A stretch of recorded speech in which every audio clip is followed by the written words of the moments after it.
It's Sunday night, 8 o'clock. Welcome to All Lacrosse Live. We got a great show for you tonight. We got special guests on. We got all kinds of things to talk about, playoff implications, everything you can think of under the sun.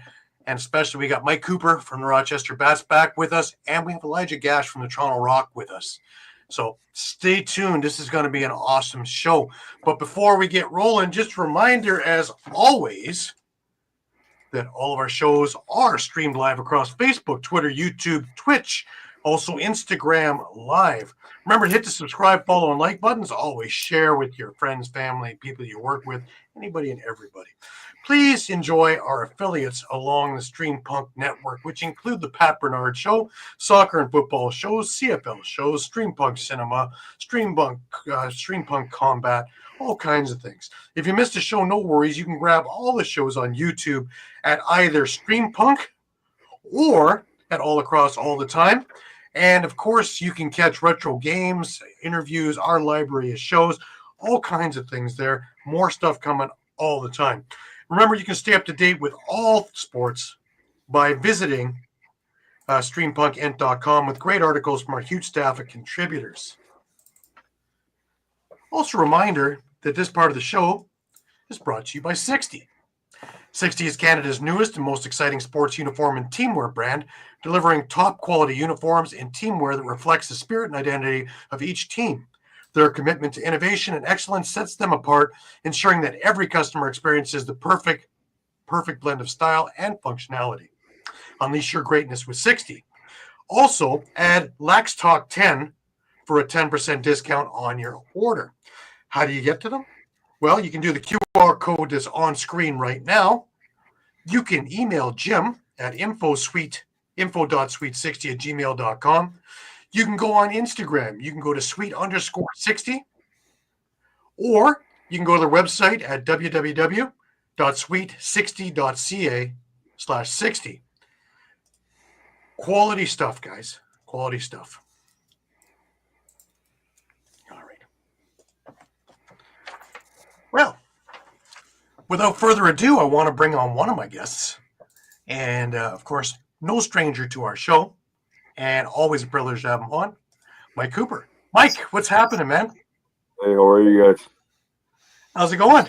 Doing good. Thanks for coming back on. Mike. Yeah, of course. Thanks for having me. Not too bad. Nice weekend for once. Kind of had a what I call a day off. So what? You had a day off? I know. It's as many as me saying I had a day off, and yeah, it was a day full of cleaning the house, but it was good. It was nice to kind of get a little bit of a break, and by a day off I meant yesterday. Today I obviously was coaching for 3 or 4 hours, so yesterday was my day off. Let me rephrase that, I guess. But it all meshes together, I tell you. It goes right together. Yep. Well, when we were talking last week, I want to talk about your weekend last weekend, just to get a little example of that. And of course, the Bats game wasn't on, but of course, he's not going to take the couple of hours off. So all of his youth were out there and going nutty on Blue Cross Arena Field. Talk about that for a few minutes, Mike. Yeah. So just for those who've watched and know a little bit about me, plate's pretty full. I have a full program now of boys and girls. We took over the girls side of the youth program about a month ago. So I got 3 teams in the boys side, a team under the girls side. Got the varsity team. I got a whole lot of other stuff going too. So travel box, travel field, all-star field, private groups and stuff like that I do as well. But so when the Bats game was approaching, I'm like, I don't have time really to set up a roster, to get a team up here to play against and get all that stuff set up. And instead of putting that time to waste, I'm like, you know what? I'm like, I got 4 youth teams. I got 4 hours at the arena. I said, I'm going to set it up where they're all going to play an hour. And the background behind it was obviously I just have too much going on, and I want to give it back to the youth program. But a few weeks before that, or maybe even a month before that, we had halftime at the Nighthawks game, and we only had 5 minutes. So I had 50 kids, 5 minutes, and I'm like, this is just not going to work out. And by the time you get onto the field, there's a minute wasted. And then you got to get kids set up. There's another minute wasted. So you got about 3 minutes, and everybody's running off the field after that. So I'm like, this will kind of be like the payback for the kids to have, know what it's like to play in an arena like this, have some people watching them. And, it's a cool experience. I never had something like that growing up. And those kids, their faces stepping onto the turf was priceless. A couple of our teams won, and watching them win was great. And every time they scored, they sent the horn off and stuff like that. So just little things like that was really, really awesome. Excellent. Yeah, talking with you about it, man, and it was just I watch you glean when you start talking about them. So it's awesome. It's nice to give back. Absolutely. Elijah, welcome to the show, everybody. It's Elijah Gash, Toronto Rock and Rochester Bats. It's a pleasure to have you on the show. Hey guys, thank you so much for having me. My first question always is, how did you get involved in lacrosse? Dad's a Super Bowl champion. Dad's a big football guy, and here you are in lacrosse. Yeah, I mean, his big rule was every season I have to play a sport, and so he was like, you can try baseball at first. He didn't really know much about lacrosse at the time, and I was kind of bored with that. And I saw you could hit in lacrosse, so I was like, yeah, why not do this during the spring? You know what I mean? Stay in shape for football. And then I just kind of fell in love with it. Like I started around maybe fifth grade. And just kind of couldn't keep me off the field. Like I just kind of fell in love. Right. Now you're primarily a field guy, obviously out in the U.S. And high school, you really succeeded. Captain in junior, freshman, junior, and senior. Talk about where you started knowing that this is where you wanted to go. This is the direction. I mean, I kind of knew it pretty early. I would play football every single year of my high school career, and I more enjoyed watching my brother run around. He ended up going to Michigan, so I was like, I'll just kind of be with him and everything. But lacrosse, it was something that you can go out and to the field and just kind of shoot and mess around with the guys, So I was like, I kind of enjoy that a little bit more than the whole football thing. It just wasn't for me. So I knew really, really early that lacrosse was my ticket. Right. Now, of course, I have being that you're from Michigan, I have one of our Rock fans who, of course, had to chime in going, are you a Go State or a Go Blue guy? See, I got I got two brothers. The one just played at Michigan. He was running back, and then I actually have a brother right now who plays football for Michigan State. So it's a split house. I'm rooting for them both. I love that. That's a perfect answer too. Politics is your next step after that. That's wonderful. I'll know about that. Let's talk a bit about University of Albany. Long pole midi. Certainly ready for the box game at that point, right? But again, you started excelling in there and really took off with University of Albany. Oh, I mean, I was fortunate to play with a lot of great teammates. Like Jake Pacino, who is in the PLL, and obviously now playing really well with Rochester. Graydon Hogg as well, who's with in Rochester. So they kind of took care of me and showed me how to be better than I was. You know what I mean? So, I mean, it was a great opportunity to be around a bunch of Canadians who know the box game a lot. I didn't really grow up around it, obviously, being from the Midwest and Michigan. I honestly didn't pick up a short stick until my first year with Panther City. So I kind of started late with that whole thing, but I was so lucky with where I came from. Like all my coaches, Coach Marr, Coach Thompson, Coach Maloney, like they helped me a lot. Right. That's a testament to your athleticism, though, because a lot of Americans come up here and try and play box and don't succeed. They're great at field and have the room and have the blueprint and have everything else, but the tight end quarters, not so much. You've done really, really well. Your 4 games in Panther City, you did great. And then, of course, now here in Toronto, and of course, we'll talk about the bats thing as well. But you've excelled in every game. I see you getting better, stronger, more confident the more you do this. No, I appreciate that. I don't know if it's a testament to my athleticism or a testament to my coaches and teammates' patience with me, like teaching me everything. You know what I mean? Like I had the learning curve it was crazy, but I'm just thankful that I'm in the situation that I was in and got to play for guys like Coach TK last year with Panther City, and obviously now with Coach Sawyer. Like they're really, really patient, and I'm so thankful that they take their time with me. So I'm thankful for that. Right. Well, you were also lucky. You talked about TK, of course, but Steve Toll Speedy Stevie is probably one of the greatest transition guys ever, as well as Bruce Cod. Having these guys to get knowledge from and to bounce ideas off of. Talk about working for both of them. Oh man, it was it was interesting. It was fun. My first introduction, my first with camp last year with Panther City. Getting to meet those guys. Obviously, I'm very new. They're Canadian, so it was it was very interesting, very loud, but like they learn from the best guys. That when they played, you know what I mean. It was it's an opportunity that I'm thankful for every single day, and they traveled me every single week, whether I was playing or not. So I got to learn, and just kind of having the opportunity to talk to those guys, send them a text. If I see something on film, they're always super helpful with me. Right. Now that is actually you were able to take a situation that wasn't great because you got drafted originally from Georgia, and because of ineligibility and eligibility NCAA things, you weren't able to take it. And you're thinking maybe that's it. But here comes Panther City. And on top of things, because it's an organization like that, they're able to take you around and show you the ropes, which is, I don't know many people have had that opportunity to learn it and sit there firsthand and keep watching other than go to practice squads, maybe ALL and things like that.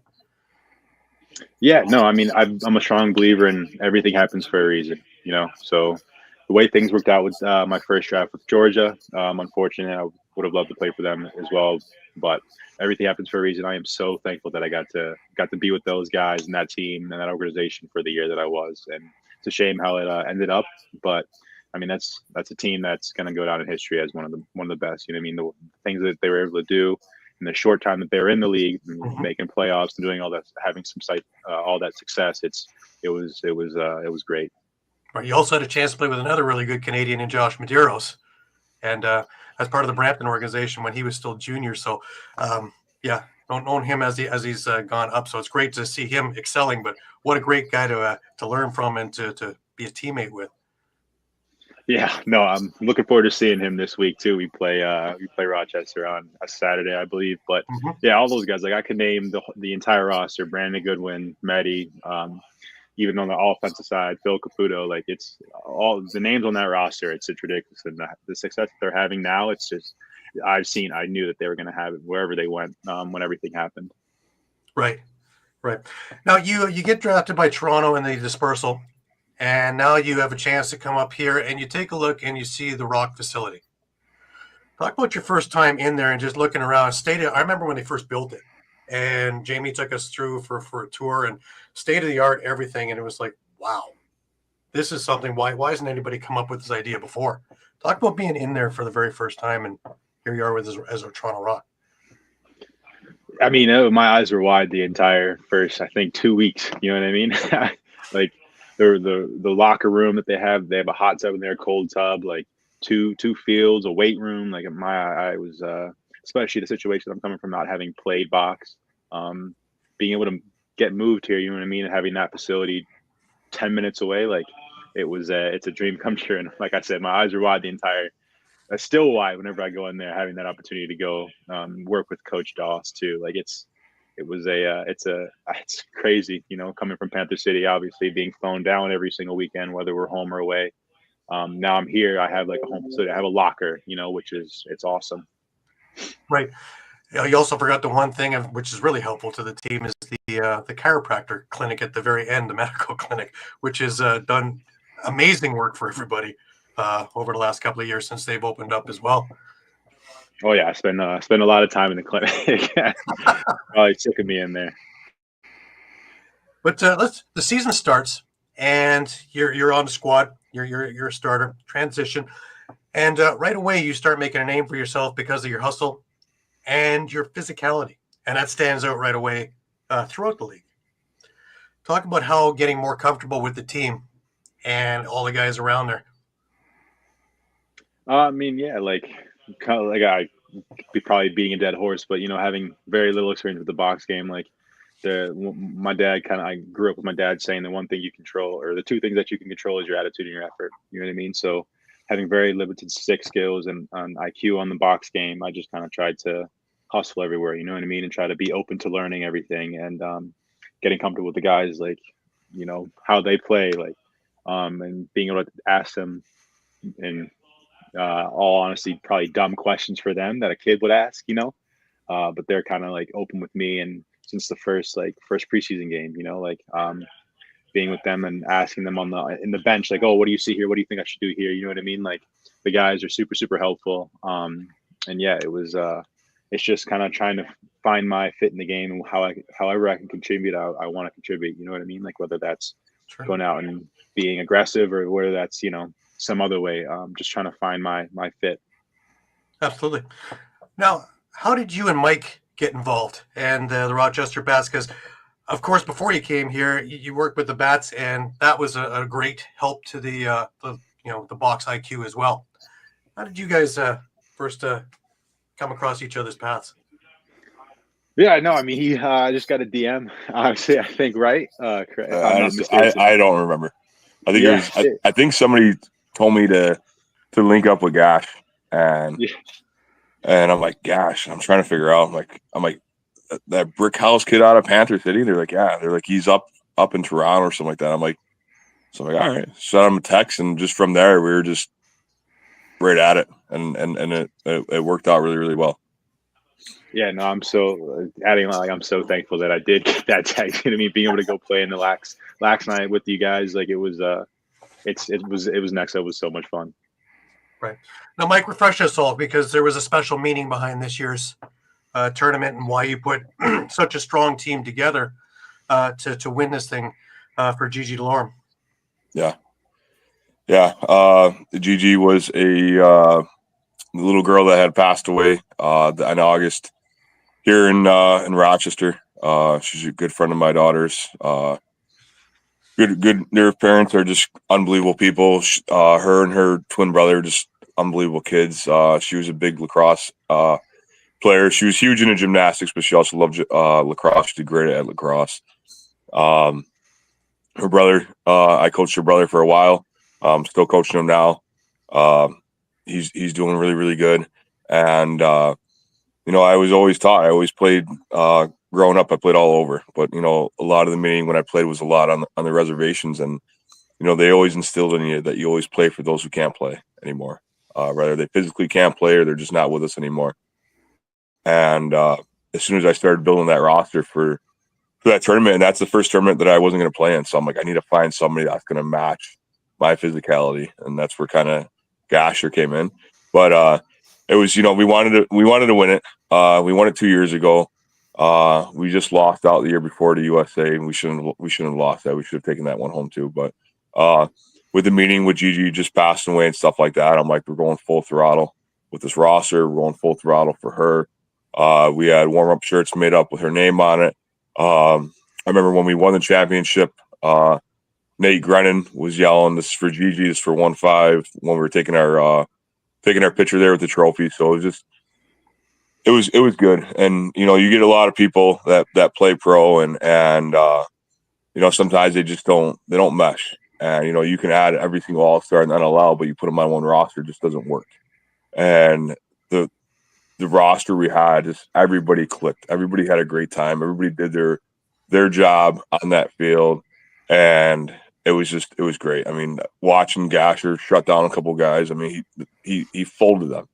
I mean, these are NLL guys, and he just folded them right in half. And no issue. He got right back. He got us off the bench and just didn't even realize, I think, what he did at halftime. And I'm like, give him high fives and just, talking at him and he's like, I didn't even know I did that. I'm like, you just folded that grown man over in front of this crowd and stripped the ball, took it down the field, and then you just passed it off and got off like it was nothing. I'm like, just unbelievable. But yeah, so I mean, that was a big reason why we did it for Gigi, and winning it was very special. Like I said, I think in the last show, my first stop home wasn't even to my house. It was to her family's house, show her mom, her dad, her brother the trophy. And it's not a professional championship, but it's got that feeling for sure. It's a hell of a tournament. It's a big one to win. Honored that we won it twice now. But yeah, it was a great run there. Absolutely. And of course, Elijah, for you, what a great test towards playing a full season in the NLL now, getting that toe dipped into the water with all the NLL guys there too, and showing how good you are. So and the chemistry. No, I appreciate. No, I can't appreciate that. Thank you enough for saying all that. You know what I mean? He was right. Like, I still have my jersey hung up in my room. You know what I mean? I see that. I see it behind you. Getting to play with guys like you mentioned, Nate Grennan, L. Rob, future teammate here in Toronto. Like, it does have that. Like, it's a different type of feeling. It was a different type of team, and I'm so thankful to be a part of that, and just learning from all the guys like Isaiah Davis Allen, like getting to learn from him. Like, it was, it definitely felt special. And that final was something else. That was a nail biter of a final. Yeah, I almost had a stroke, but we made it. Yeah, me too. I give it all the credit on the coaching staff. Was all on Eric Brony. Brony just locked everything down. Yeah, no, I can't. I agree. I agree for sure. Yeah, that was a hell of a tournament. And but again, I know he won't say this, but Gasher had an unbelievable tournament, and it's only based on one thing. It's because he had a Rice Krispie treat before every game. I'll get you a box of them for Rochester. Oh, yeah. The guy that's built out of marble, he sneaks away one Rice Krispie treat every once in a while. So, oh man, that's hey, don't put that on me. We're giving away a secret stuff. Cutting edge over here, I tell you. Well, Mike, you're right about chemistry, and to get that right balance, every now and again you get that magic, and that's exactly what you had for that Laxney tournament. Yeah, it was great. It's never too early to start planning for next year, but man, that's just that team was special for sure. I would take every one of those guys back anytime. Right. Especially he said Isaiah Davis Allen. That guy was just unbelievable. It's just completely unbelievable. Right. And a very comfortable arena too. Love it at Utica. And with you being in Albany, Elijah, very, very familiar place for you as well, right? Yeah, no, it's right down the road. Almost. It was that was actually my first time at that arena though, so it was really nice getting to play there and be there and experience that. It's a really nice setup. Yeah, we were just there a few weeks earlier with the Worlds, and it was wild in there, but definitely.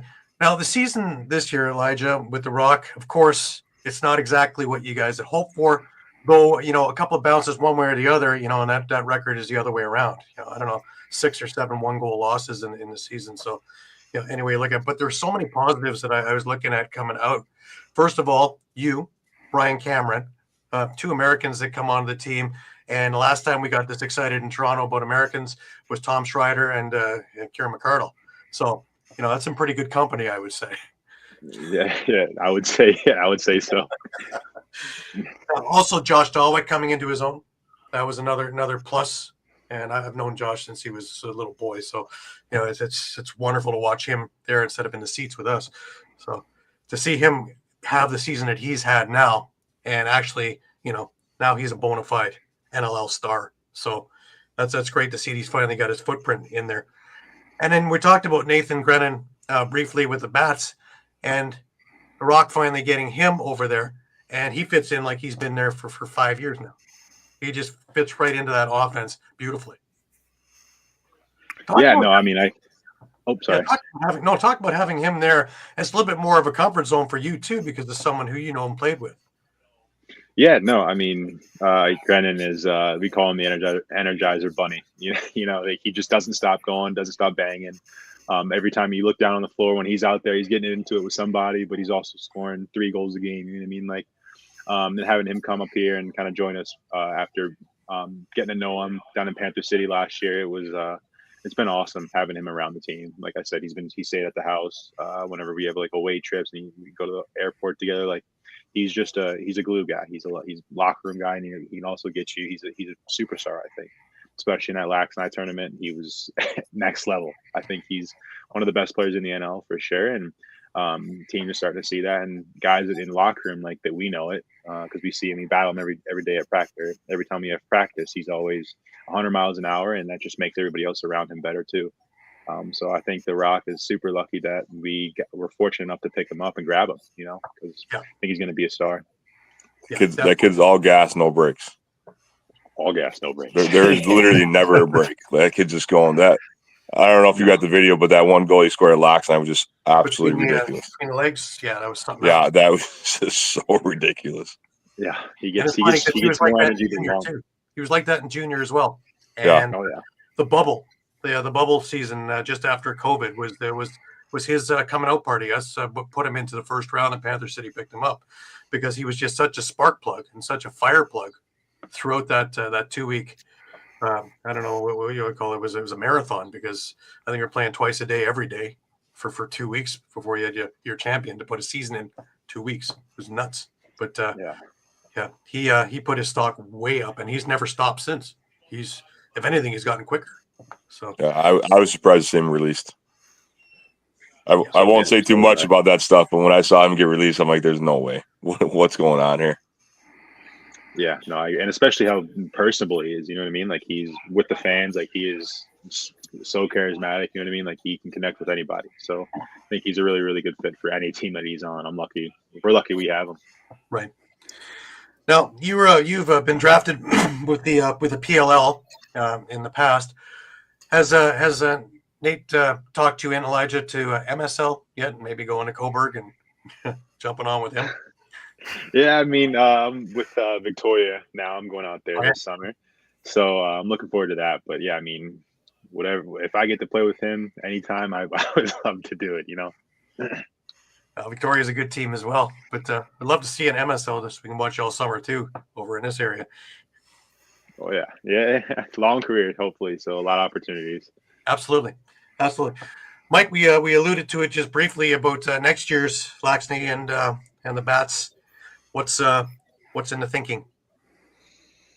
I'll tell you what. First thing is first is it's a big thing when you win, you get assigned a locker room for the full week.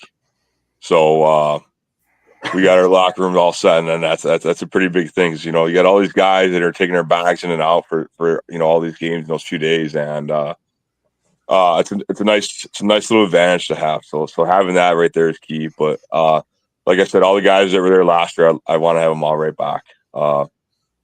It was just fantastic. Like I said, I can't say it enough that just the roster just gelled together. We all went out and hung out together and did our thing. And as soon as everybody showed back up at the rink for a game, it was just everybody was locked in and ready to go right away. And we had a job set to do, and we just went out there and went at it. And somebody would have a bad game, or I'll say this: Grennan got tossed. I know it's hard to say that, but Grennan got tossed out, I think, our second game within like a minute or two into the game. And a couple of guys were like, "Oh no, what are we going to do without Grennan?" And everybody stepped right up, and everybody just put the ball in the back of the net. They just did what they did. And, their game plan was to get Nate Grennan tossed out of the game because who's next? But when you have a roster as lethal as the one that we had, it was the next guy up, and we just banged the ball around. And Christian Watts had a fantastic tournament. I know when we beat I think Club 24, JT was coaching, and Watsy put a couple in the net. And I go, man, I'm like, you just got yourself cut from Buffalo. I'm like, sorry, buddy, but he wasn't too happy after that game. Going through the handshake line. I'm like, it is what it is. But it's great. So those guys are all the first grab is back, and we'll run it back. I mean. I'm looking at the trophy right now. The first 3 championship teams were all Thompson brothers. I mean, those were 3 elite teams, and then the young guns get it with a couple of young guys, and Bats get it, USA gets it, and then Rochester brings it right back. So I don't plan on not having that Bats name come off that trophy for some time. Plus, my kids are now asking me, does that trophy come home every year? So I'm like, we'll see. That's like a little incentive, yeah. Yeah. Yep. I'm going to throw you over to these guys and see what kind of questions they got for you. Mike, let's start with you. I'll ask Elijah, what part of your game you think is most improved this year now that you've kind of gotten into a regular playing role? Man, it's tough for me to answer. Honestly, I don't think that there's any one specific area that has gotten better. I'm not Man, it's hard. It's hard to kind of talk about that because I want to be perfect in every single way, and I'm not. So I can get better in every single way. I think that every part of my game is not where it should be at right now, honestly. So I don't know if that answers your question, but just want to get better in every single way and help the guys win. Shawn? Yeah, also to Elijah, you're talking about that transition from field to box. I'm just curious, kind of what did you find was the biggest challenge coming from that field game into the box game? How tight everything is. I really like how aggressive it is, you know what I mean? But it's just everything happens so fast. With the field game, you can kind of see things develop a little bit longer. The box, tiny in comparison. So just being able to react quicker and see things quicker, if that makes sense. Right. I wanted to ask a question about that too. Is the non-blueprinted thing where you have to go on reaction? Some of it's coached, but most of it is just your natural instinct. Did you have that right away, or is this getting a little bit more comfortable as you're going on now?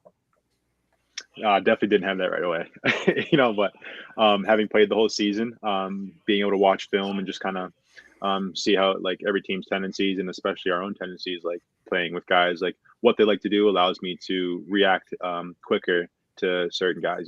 I know Billy Hallstrasser, he wants to fight through picks, some other guys who are maybe a little bit smaller, less aggressive, they want to kind of switch and do more things like that. So being able to play and have more film and know what I'm looking at on film too definitely helps. Right. Was it difficult when Nick Rose got traded and Troy went into net? Because now you got somebody else calling defenses for you. Was it difficult to get the switch in there? Nick's he's a Hall of Famer. One of the greatest goalies of all time. Love him. He's my roommate. I don't know if you could hear him right now. He's up there, but Troy's a beast too. We all knew Troy is a bona fide star in this league as well because we practice him every single day.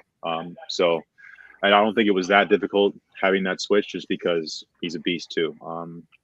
But he just kind of stepped right in and he's been playing phenomenal too, I think.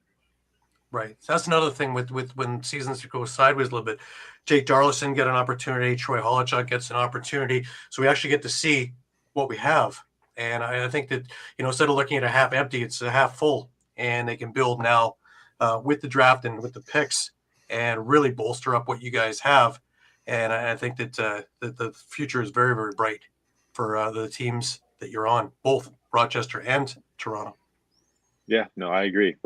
As much as we can sit here and say how wrong things have went, I think there's been so many positives. Like you said, you mentioned Darlison. I think he's a beast. I think he's scored in every single game that he's played in.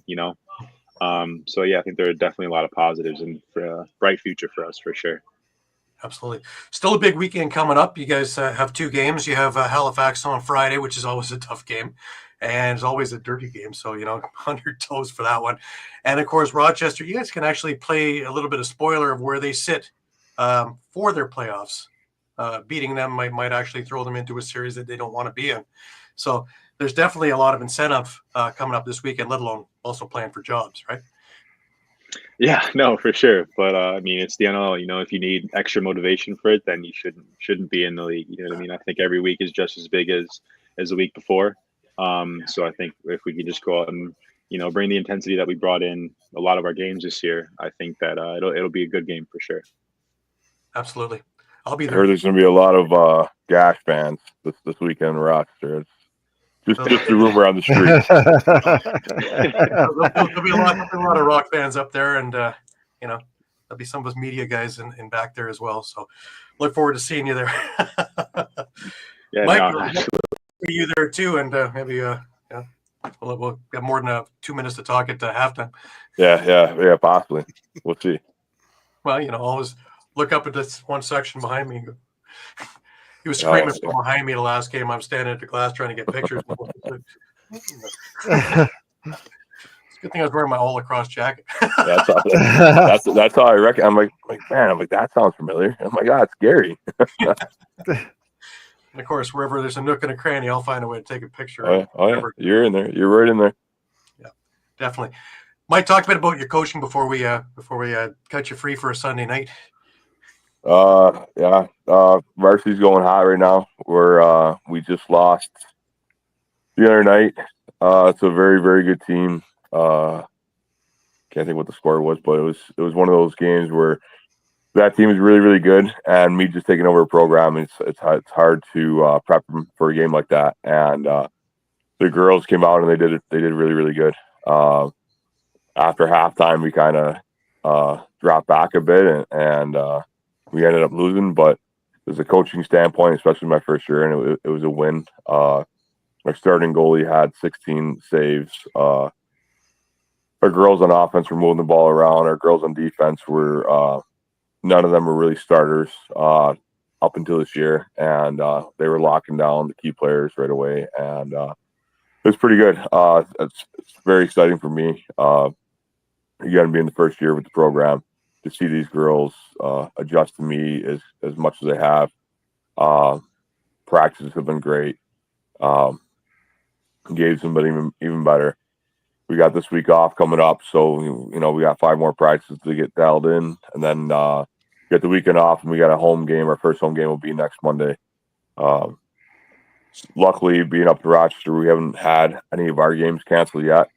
But Thursday was just one of those games. It was all rain and sleet and hell, and it was just one of those games it was miserable, absolutely miserable, and but they hung in there, and they hung in there like champs. Nobody complained. They all had gloves on. They had their hand warmers going, and I'm excited for the future. And like I said earlier, we took over the girls' youth program about a month or so ago, and watching them play at the arena last week was fantastic. My daughter had the first goal in the program history, which was pretty nice to see before she yelled at me. She knows what she's doing out there for a good part, and she missed a couple of other goals she could have had, and when she got to the bench, I'm like, sweetie, you could have scored those. Just throw it a little bit harder. Put it at the corner. And she's like, Dad, you're putting too much pressure on me. I'm like, oh man. I'm like, I can't be that dad. So I dialed it back, and but watching her out there in her element, she just loves the game, and watching her coach the teammates and stuff like that. And again, I'll give a lot of the credit. She wasn't like this a year ago. It was she really looked up to Gigi, who passed away. And once she passed away, she told me right off the get-go, she's like, I'm dedicating the rest of this to her. And she's really taking it to heart, and she's really doing good. She's really doing good. And the nice thing is I won't be that dad that says, get in the backyard, go on the rebounder, go take shots on the net or whatever. She's got everything she needs right here at the house, which is nice. But I won't tell her to go do it. And the fact that she goes and does it on her own is huge. So, watching the girls around her play, and they're all brand new players, but know that they're athletes, like that gets me excited. So I know that the future for the program's in good hands, and these girls are doing great work. So, where it goes from here is, I think it's going to be very, really good. It's going to be really special. And, I'm thankful to have the opportunity to do it. And the other thing on the other side is, as I'm getting the dads text me right now, I stepped away from the 3-4 boys team because they won the championship. They won the box cross championship in the first year of doing that. That's a team right there that went 0-15 last year. And then next thing you know, I said to them, I go, you guys are 1 or 2 goals away from just really turning the heat on. And they went out in the spring ball and they went 5-1. And then we went into the winter. They won a box championship. They've been playing a couple scrimmages before the spring season that starts up in a couple weeks. They beat both teams. So, it makes it easier for me to have good coaches alongside me, where I'm able now to fall back, take over the girls' side on the youth end, go help coach that team that's brand new, because every girl on that team is brand new besides, I think, my daughter, maybe 1 or 2 other girls. And know that they're in good hands. And those dads have stepped up. They've done a great job. They watched and listened to stuff I've done. They take their kids to all these NLL games. I'm sure they'll ask me this weekend to come meet Gash after the game. I get those text messages after every game of who can we meet, or who do you know on these teams that we can go meet downstairs. And they're locked in on that stuff. And again, when I was a kid at that age, we didn't have that stuff here. So to know these kids now have it and be thankful that I'm a big part of it to do it for them is pretty special to me. So I can't say enough about that. So right. Well, wish you all the best, Mike, as always. And anything Thank you you. need, of course, just reach out. We're more than happy to help you market And I it. still owe you that jersey. I got that jersey over here for you. Nice. So if you come up this weekend, I'll bring it out to you. I'll be there. I'll be there Saturday. I'll be in Mississauga watching these guys on Friday, and then I'll be traveling up on Saturday. Got to come back on Saturday night because Sunday morning we had to do a show, and then I'm on a plane with the Gales to Prague for the Rubeski tournament after that. So it's a busy weekend. So, Elijah, thanks, man. I really appreciate you taking the time. It's been an honor and a privilege to talk with you and just to talk about your journey so far, and looking forward to continuing to get you on as you move further along. Yeah, no, absolutely. Thank you so much for having me. It was great talking to you guys. And Mike, as always, I will see you on the weekend, and I'll message you when I'm in town. Yeah, sounds good. I appreciate you guys having me on again. All right. That's Mike Cooper and Elijah Gash. Great guys. Thanks very much, guys.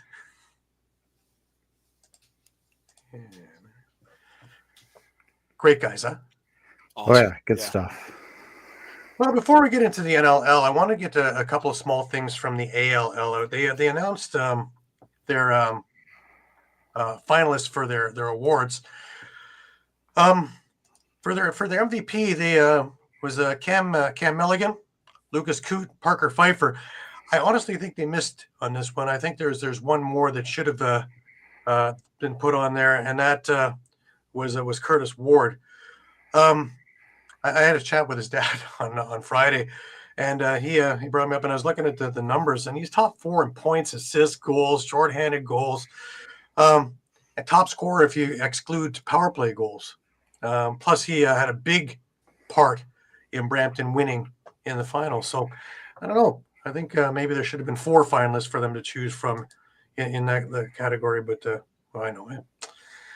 Rookies are Jacob Jenke, who also had a fantastic year, Caden Merritt, and Nate Woods from Steelhawks. And for Coach of the Year, the finalists are Jeff Dowling, Ryan DeJordan, and Joe Sullivan. So we will see what transpires and who becomes the winners of this year's ALL awards. But man, what a great season ALL East had, and from what I can see, ALL West as well as the women. So, and it's expanding, and that's the huge thing, is it's growing leaps and bounds, East and West, men and women's. So this is exactly what we wanted and what we needed. And who knows, maybe we can get that AHL kind of idea out there. All righty. A few milestones to go through while we're here.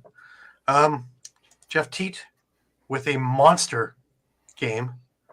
Well, he's 50 plus now. I think he's at 53 goals. He eclipsed this 50 goal thing. 3rd straight season of 50 goals. Talk about making your mark in the league. John Tavares, 100 career games coached as a head coach. Seems like more, doesn't it? But just take a look at his last 2 years. 2 NLL championships. Throw in 2 Man Cups on top of that. Vying for a 3rd in both. That's incredible. Yeah. These come around once in our lifetimes. Paul Dawson, 100 career points. Not bad for a stay-at-home defenseman who spends a good chunk of time in the penalty box. We had the Warriors clinch their playoff spot by beating the Rock on Friday night. So where they sit and where they're going to play, that remains to be seen. But they are definitely, for the first time since they've been the Warriors, and the first time in years since they were the Stealth, they're in the playoffs. That's something like 10 years, isn't it, Shawn? Yeah, it's been a while. 2017. 2017. Pretty Sounds close. about right. Yeah. But, the needle is definitely pointed up now, and Del Bianco is a big part of that. But from what I saw on Friday, I would say Charlton Beatties is a big part of that one as well. And most behind the bench. That's a big part of it.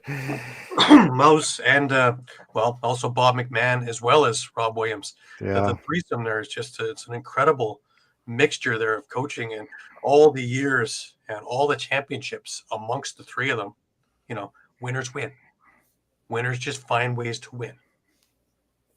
So, but while we're on that subject, you know, of course, Friday night, Vancouver came into Toronto. And Charlie Beatty's 4 goals, 4 assists, and since 2017, first playoff berth. A couple of things stand out in this game. One is a tale of 2 games, really. The first half, Toronto really didn't look like they were that interested in playing hard. Some guys did, and some guys didn't. But overall, it was sloppy. On both sides, it was sloppy. But, you know, Charlene Beatty's. After that name came across the PA, every time I turned around, it was Charlene Beatty's. Charlene Beatty's. From Charlene Beatty's. Charlene Beatty's. Pretty wild. But, you know, right from the get-go, first goal, 2 minutes into the game. Who? Charlene Beatty's. Corey Small actually tied the game up with an absolute laser. He looked like he was on for the game.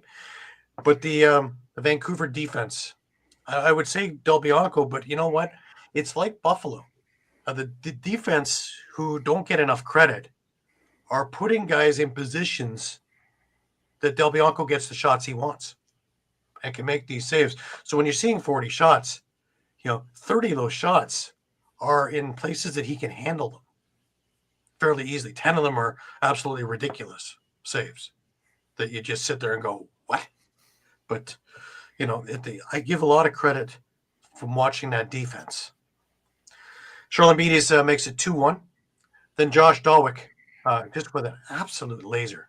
This shot gets quicker and quicker every time I see him. And that was about it for the Rock. Vancouver scored 3 times in the last minute and a half of the quarter. Owen Grant unassisted on a broken play. Riley Lowen, again in transition. And then Ryan Martell on an errant Toronto Rock pass. They're playing for last shot. Rule number 1, make your passes. Errant thing, coast to coast to an empty net. Well, if that doesn't deflate a team, stick around. We'll have other things. Toronto gets into penalty trouble. Second quarter, defense tightens up, though. Vancouver only gets 2 goals in the second. But Toronto only gets 1 goal, and that's with 30 seconds left in the quarter. Both power play goals for Vancouver. Charlene Beatty's with his 3rd of the night. Keegan Ball with his 1st of the night, and it's 7-2. So it's getting ugly. Corey Small again with 30 seconds left off a Challen Rogers pass, and it was 7-3 at the half. Now, when you come out of the half, of course, you want to make a statement. So that's exactly what Vancouver did. They scored 2 goals and made a statement. And it was 9-3. Now, to Toronto's credit, they could have just mailed it in from this point and just, you know, doesn't mean anything. We're out of playoffs, and it didn't happen that way. Challen Rogers scores on the power play with under 4 minutes left in the quarter, 9-4. Chris Boucher from behind the net off a Rogers pass, 9-5. Boucher again, this time on the power play off a Josh Dawick pass, and this was just a beautiful goal from the front, 9-6. Crowley gets 1, and it's 10-6 heading into the 4th. Vancouver gets a couple of quick goals in the first minute of the 4th, and, you know, it's 12-6, and the game is, you know, for all intents and purposes, done. The one thing that we brought up with Elijah is the team doesn't have any quit, and they continually work. So even when it's not going their way, they're still working. Toronto gets on a 4-goal run to end this thing, so at least there's some positive to take away from it. Dawick has his 2nd of the game. It's 12-7. Justin Martin transition, which was great to see, and man, he's running like the wind. And it's 12-8. We talked about Jake Darlison with Elijah and with Mike, and well, of course, in transition off a Phil Mazuka pass, he gets a goal, and yes, he has scored in every game he's played. Is there a position for him next year on the main roster? Yeah, I think there is. Chris Bucci finishes the game scoring with a power play goal with just under 3 minutes left. It's 12-10. Toronto did throw everything at Del Bianco at the end of the game, and he was superb. It was just not enough with not enough time left that it turned around. Is there a lot of upside to this Rock team? Yeah.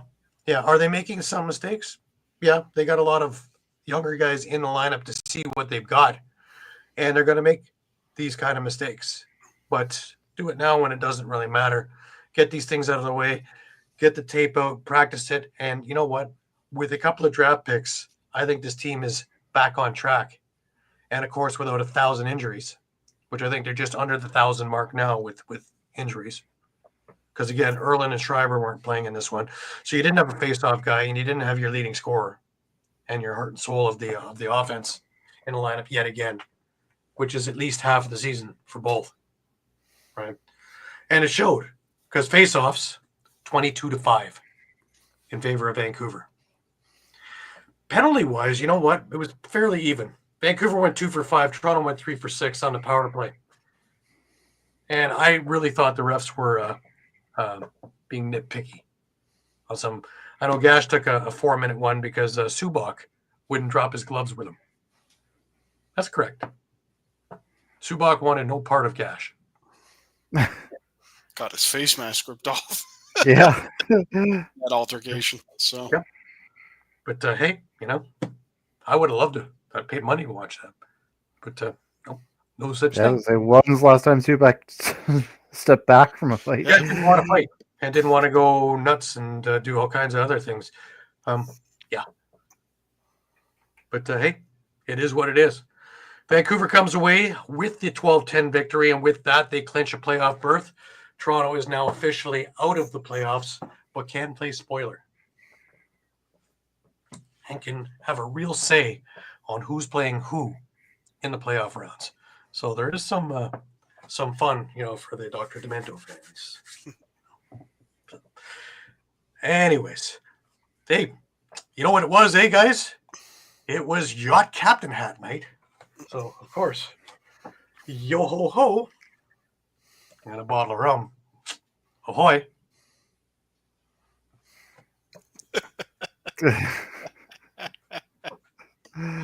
The week earlier in Rochester, they had hat night there, and that looks a little better. When you wear to work, I can't see myself wearing this during the day. Unless you got a ship, but well, maybe I gotta go buy a boat and I gotta live closer to the lake. But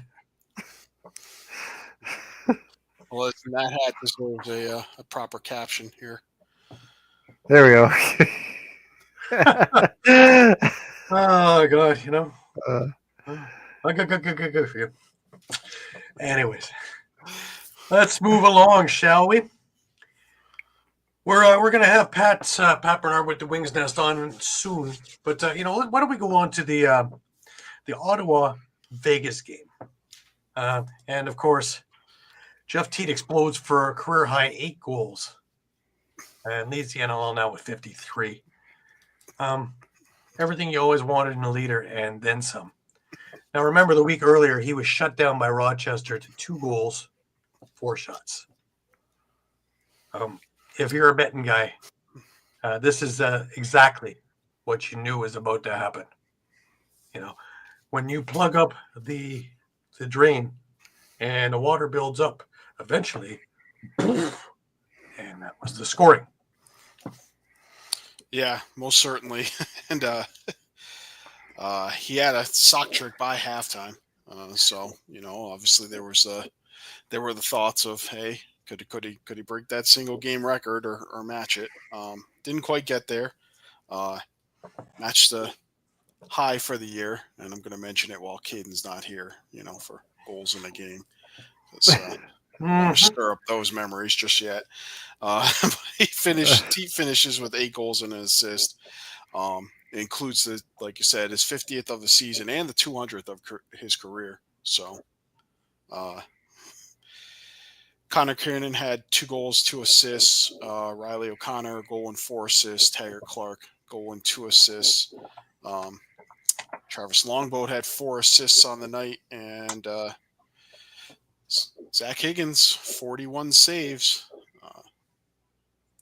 Looking back to his early season form again. So just in time to hopefully gear up for the playoffs. The win obviously puts them a game under 500, and with other games upcoming that we're going to discuss, they're now in a tie, a 4-way tie for for 7th place. So they finish the season next week at Saskatchewan. So tall order for them, but if they can win and maybe get some help, they have a shot at the playoffs. So, and I think the fan base and the league would certainly like to see Jeff Teat in the playoffs sooner rather than later. For Vegas, few outstanding players. Adam Poitras had a hat trick. Jack Hanna, 2 goals, 3 assists. Jackson Webster, 2 goals and an assist. Casey Jackson had 2 goals. Landon Kels had 41 saves in the loss. Jonathan Donville, 4 assists.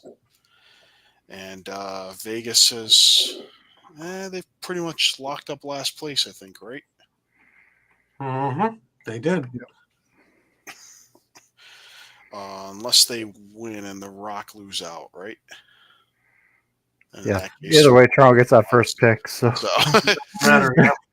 Yeah. Yeah. I guess the more important thing is Toronto has secured the top 2 picks in the 2025 entry draft. So yeah, Philly's trying to be the ointment in my almost under a championship team. We'll hear about that soon enough. Absolutely. Oh man. Yeah, of course. But it just amazes me, Jeff Teat, when he's on. After watching him for so many years, I can still be absolutely mesmerized by him going at him. But hey, it's time, guys. Are you ready? Buckle up. Time for the Wings Nest. And let's get Pat Bernard on the show. Pat. He brought fruit. Absolutely.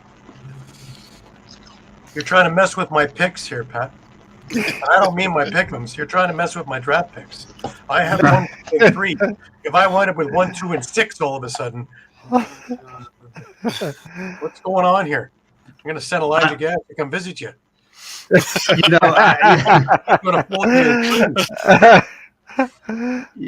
Gary, I don't know what's more confusing right now.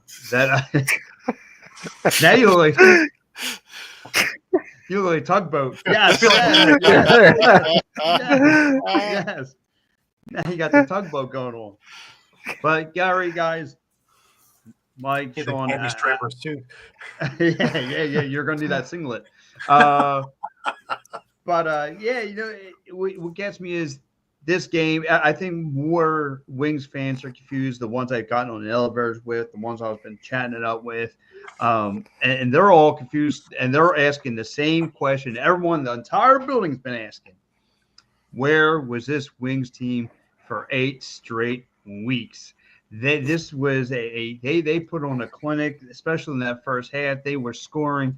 And on both sides of the ball, were really, really fun to watch. I mean, their defensive zone, I'm going to start there. It's an inside-out game. They kept Georgia from shooting on the outside. Georgia on the defensive side let their down low wide open. Guys like Brandon O'Neill could smell blood in the water. He was scoring. Mitch Jones was scoring, making backward passes. Guys were just this Wings team was lighting them up for a good 3/4 of this game. So I kudos to this team and the way that they played. Again, defense, and really where it all starts. And Mike, you said this when I first started on the show here. the key is the face-off. Nicholas Roswell just played outstanding from the face-off circle for the Philadelphia Wings. They were, really, really good. Fourth quarter of this game's where things got sloppy. That guy Jordan McIntosh, he could play lacrosse a little bit. 5 goals. He was just a monster in that game. But other than that, I mean, the Philadelphia Wings again took their foot off the gas pedal and almost made this into a real-time thing. Jordan McIntosh, the team captain. Yeah, I would say he can play a little bit of lacrosse. Yeah. Every now and again. Yeah. But, my question is to you on this one. I can't figure out Georgia. Can you? No. I sat there in the press watching you guys. They on paper on paper they got guys who could play. They got Andrew Chu. They got Lyle Thomas. They got Jordan McIntosh, and yet up and down, MIA. 1 minute they're here, next minute they're in back of a milk carton somewhere. I don't get this team. I don't get them at all. Apparently now Philadelphia Wings now own real estate in their heads. I thought for sure this, last week was going to be a fluke that they were to come and mop the floor in Philadelphia, and no. If anything, this is a momentum builder for Philly. The Wings got their wings back, and they start flying high, and now. If Georgia doesn't figure out this weekend, it's not going to look pretty.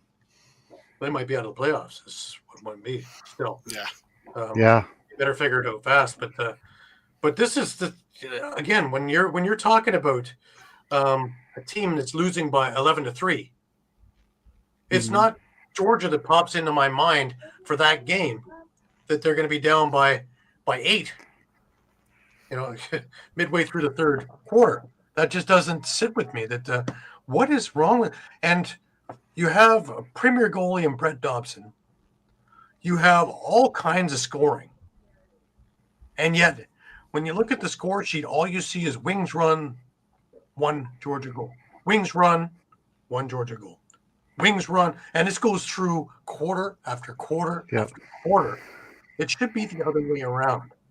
It should have been, Gary. Yeah, go ahead, Pat. No, it should have been like I said. If I was texting you guys through this throughout the course of this game. By halftime, this is 9-2 Philly, and but I guess because the Philly crowd was more shocked, again, just saying to themselves like, man, this is what this Philly team though was supposed to be on paper for the course of the whole year. Things they weren't going right. They didn't have the right face-off guy, dealing with injuries, et cetera, et cetera. But still, I think a lot of Wings fans feel puzzled. But however, I think a lot of Wings fans, even if they don't make the playoffs, which is more likely going to happen, but now it's giving you signs of what to look forward to. And I highlighted his name, is one Dalton Young. Dalton Young in the back-to-back series has really stood out here. Last week he had 4 assists, being using great vision on the floor. Last night rather, he had 2 goals, 3 assists. I mean, he had vision. He could score. He could do it all on the offensive end of the ball. And this is why it showed you Paul Day's like, listen, I can move on from home with Tony. I got plenty bullets in the gun. So, and he does. He's got plenty of guys who can score. And those guys may be young, but at least now I feel like I have something to look forward to towards come next season. Well, question for you, Pat. The fourth quarter. I feel good. What happened in the fourth quarter? Because of those 9 goals that they gave up, 6 of them were transition goals. What happened to the defense? Now this is where things are not cool. It's funny because it looked like in the first half that even in transition goals, the Philadelphia Wings were making stops. They would come out immediately, get set in place, and I think there was something was said through that Georgia's bench because the way they played defense was different. They put Philadelphia in a lot of 2-on-1 situations and played physical. I mean, they were checking and hitting the Philadelphia Wings. If you want to say, if Wings fans will tell you they were due for some calls, which, hey, whatever. But anyway, they played really physical defense, and then what caused Philly to have some turnovers and Georgia would make some long stretch passes where Philly wasn't getting their feet set in place and left Deacon Nutt on an island by himself. And by the way, not to try and shift gears, Deacon Nutt, this is his show now. Yeah. No disrespect to Nick Demew, but this is his show. I mean, from practice to fourth quarter, the end of fourth quarter, this guy was in game mode. I mean, I'm pretty sure I got the clip. I sent it out on Instagram. It hit pretty high. I mean, this guy was lock, stock, and barrel. He was in his zone. He's in his game. This is going to be his team from now on out. He's young. He gets it. He moves quick. I've seen the way he trains. He likes to have fun with the kids. I mean, I just see that he's rapid speed.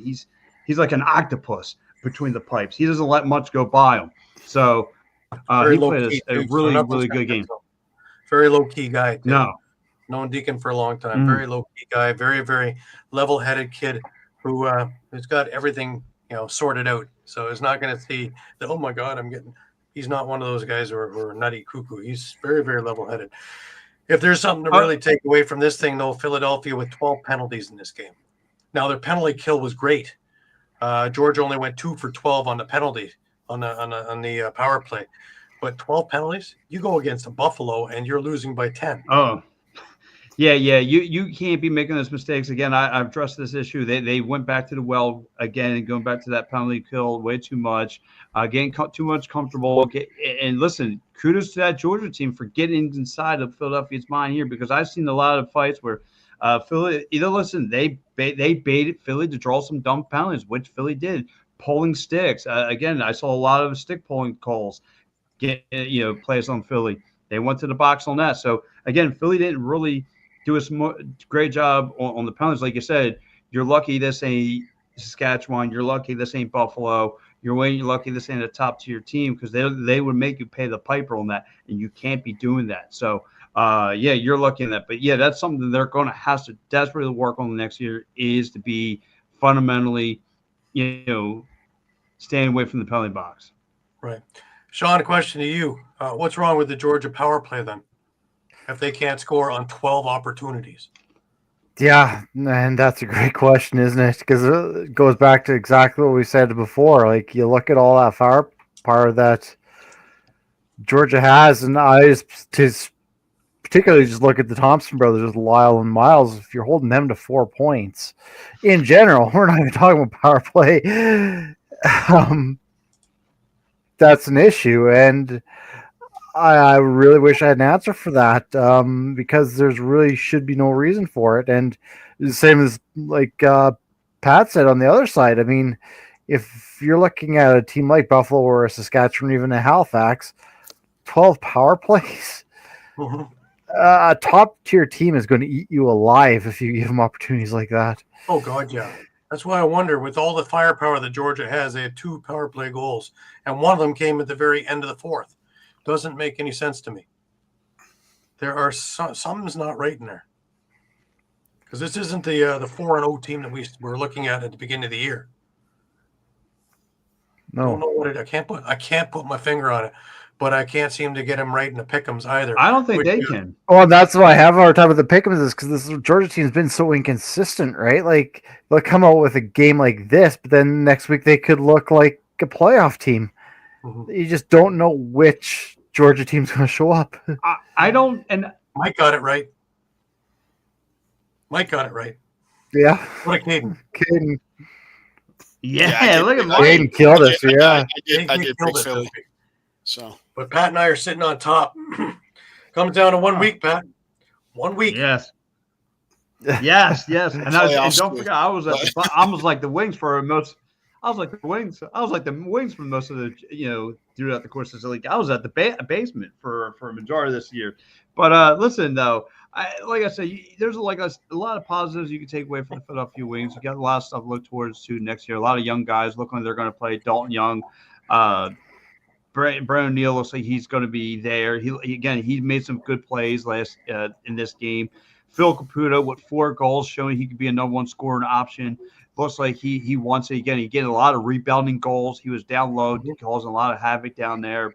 Blaze Reardon playing like a beast, being a bulldozer again, getting down there, getting nasty.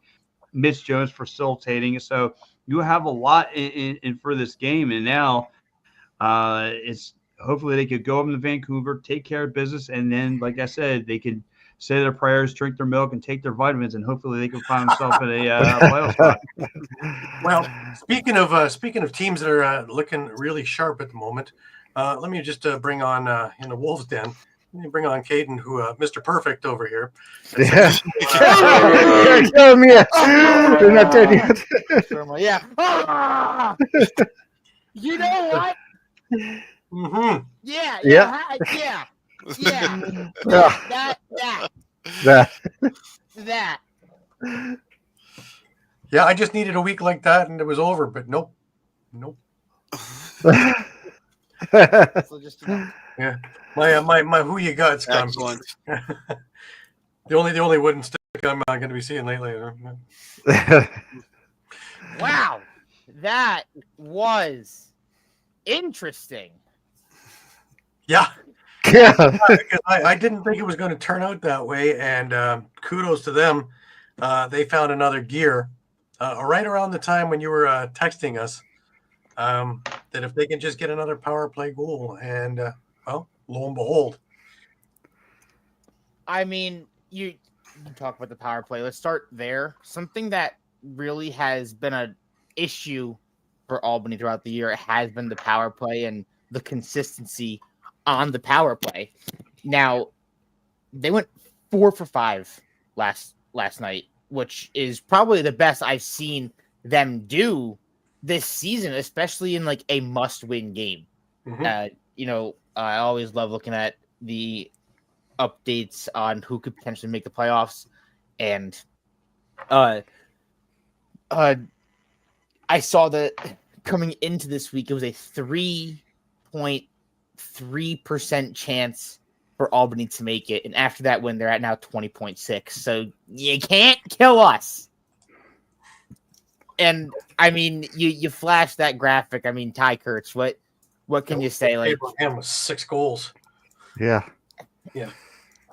Clarky talked about it in the press conference about how after last week's tough game against Vancouver, that they needed that extra spark. They needed that extra bit of life, and especially guys like Ty, who were completely shut down. And obviously only scoring 4 goals is tough, but I mean, you're facing off against one of the best teams going into the playoffs and one of the hottest teams going into the playoffs. So, I mean, kudos to Vancouver there. But for them to kind of wipe off that game and say, we lost. Yeah, that sucks. But we're going to go into this game against San Diego. And I said it in the pick'ems, upset the table.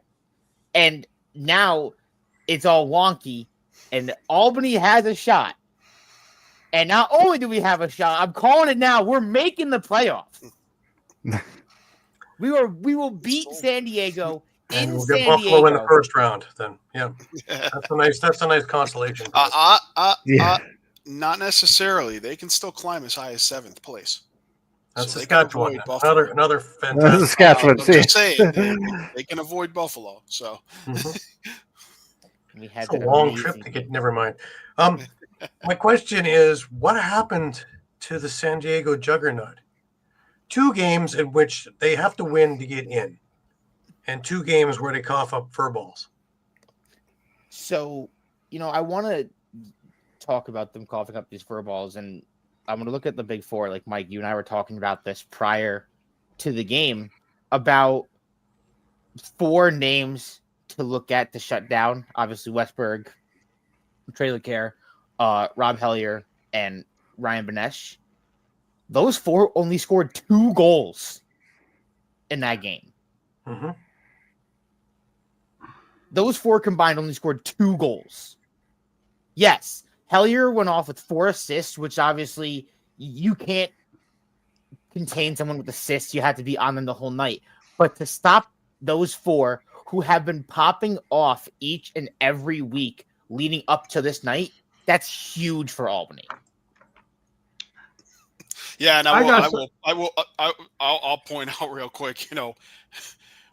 I think we had talked earlier in the season about their inconsistency, and that was right before that huge game where Hellier and Berg both put up sock tricks, and suddenly it seemed like they were turning things around, and we were going to see, the same San Diego, that say Philly saw the first week, where they're putting up 18 points. But yeah, kudos to the Albany defense for shutting down that juggernaut.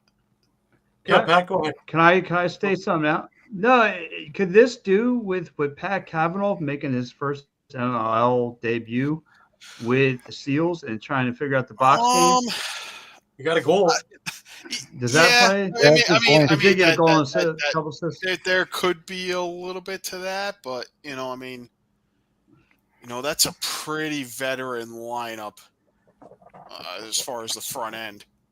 You still got had 2 goals in this game too, right? So, yeah. One thing that's good is that you're starting to see some of the younger players get in there and start playing because you know that they're going to be in a rebuild now. Mm-hmm. They can't keep this lineup at what's the average age? 33, 34? And it's up there. So up there, yeah.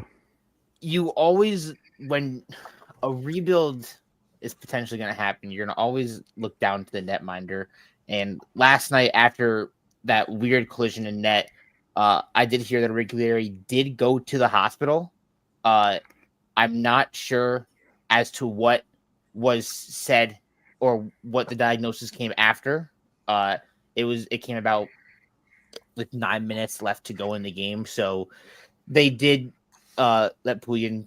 Obviously, Poulian had to play for a little bit, but from the rumors that I heard, Regulari did have to go to the hospital. So that could be a huge loss. That could be a huge blow. Especially with a team trying to desperately claw themselves into the playoffs. Needing that win. Yeah. Terribly. Because now they need a lot of help because do they have tiebreakers with anybody ahead of them? Give me 1 sec, and I will give that to you. If they lose to Albany, obviously they won't have a tiebreaker with Albany. But then they have a tiebreaker over Colorado. They have a tiebreaker over Calgary, but Calgary can kind of get out of that, seeing as they have their doubleheader this weekend, and the first one's against Vegas. So if we want to just call that a win, we're going to say they're already 9-8. Caden, when I watched today, I could call a second one a win because Colorado didn't look very good either. San Diego is also 0-2 against Georgia, and they're 1-0 against Philly and Ottawa. So, Caden, can I say something to you, buddy? I want to say something to you first. Can I say something to you? Did you ever see the movie Dumb and Dumber, where the guy thought he had like a 1 in 1,000 shot of dating that? So you're saying there's a chance. That's why I feel like you and I are at. That's why I feel like you and I are at. I sent it, but I'll say thank you to you because thanks to you, we have that extra shot. We needed Philadelphia to win. We needed Vegas to win, and we needed Saskatchewan to win. So, Shawn, thank you. Thank you. Yes. You're telling us a shot, buddy. You're saying there's a chance. Are slightly higher. Unfortunately, they do own the tiebreaker. We're going voting. So Garrett the Rock there's trying to keep the boat afloat.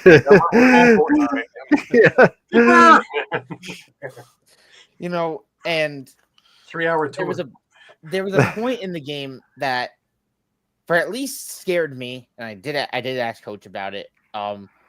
That in the third quarter, Albany was trying to claw their way back. Obviously, San Diego held a 2-goal lead, and within 19 seconds, Albany tied it. A goal from Kurtz and a goal from Johansson. They tied it just for 16 seconds later, San Diego to come right back and take the lead again. That would then led to that whole sequence right down the end where Dyson missed the net. He was over in the corner up all upset that he had the missed wide open net to a Ty Kurtz who just put it in with 0.1 second on the clock. to tie it going into the fourth. Yes, Brian. I was walking around. I was creeping in the shadows of the Wells Fargo Center yesterday. Yes, I was. I was enjoying myself down there. Sorry about that. That's creeping around in the I see shadow. we have some wings. We won't go there. We're coming on here, you know. Well, Gosh, I feel like I'm on an episode of PM and the AM already. Mike, where are you? Wow. Okay, Caden, it's good to have you back with us, man. Yeah, a little bit of a hiatus and back for the last two in the huge run to the playoffs. Looking forward to this huge week against San Diego. I mean, talk about the biggest games of their careers. I mean, besides the finals, like this is the biggest one they got. A reminder to everybody that next week's show is at 11 a.m. I have to catch a flight to Prague in the evening, so 11 a.m. And as soon as it's over, I head to the airport. So I may have my jacket on already.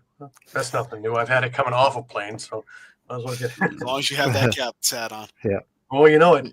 You know what? I 40,000 feet. Yeah, I might have a really good seat.